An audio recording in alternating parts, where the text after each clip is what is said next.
Atheism is often considered as a view of the learned, as they are well thought, judged, and justified views. Hence, they say that these views are always powered by logic and reason. So, let us understand them through their questions, leaving aside other questions like, who created God, existence of God, and others. This video is based on some of my observations. To accept or deny something, one should have a complete understanding of what it actually is, or should go to someone who has such understanding. For example, we go to a doctor because we don't know the way a drug works in our body. Atheism, on a brief note, denies the existence of God, but by definition of God, God is all-powerful, omniscient and almighty, so this person, who claims to be atheist, should be more or equal to the character and qualities of God, to deny God. For this, the response may be, God is an imaginary character, to whom we have ascribed all these attributes and called that character as God, but let us see how it may work.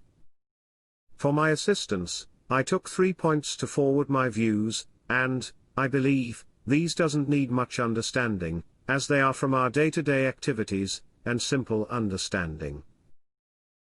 If I say that there is no white stone in this bag of stones, it means that I have checked each stone and have concluded that there is no white stone at all. This statement is conclusive.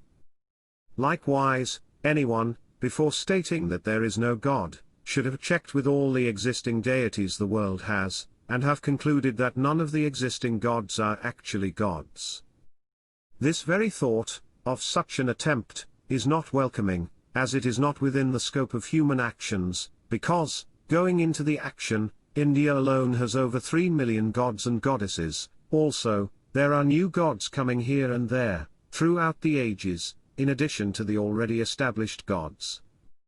The problem grows more complex, with the addition of Egyptian gods, Sumerian gods, Greek gods, and the list goes on and on. Now, let us take a practical approach, which the atheist is going to attempt. At best, if he can disprove one god per day, it would take 82,191.78 years to prove that Indian gods are not gods.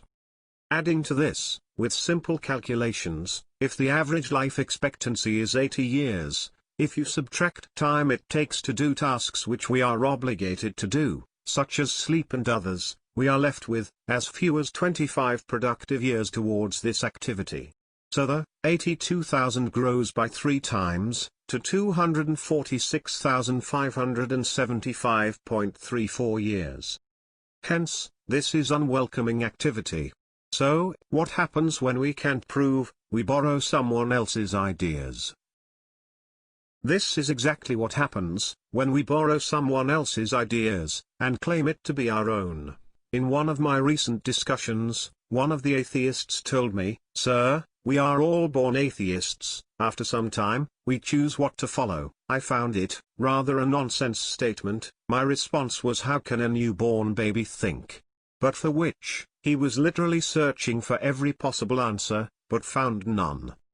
I told him that this would be the problem of borrowed principles, because that suits your situation, you chose to accept it, but you literally don't know how to defend it. To conclude, I leave you with one simple question: why, almost every atheist, on his deathbed, admits that his atheism has failed him. In addition to this, one should also note that it is Darwin's theory of evolution, and not Darwin's theory of creation, meaning, there exists something from which his theory follows.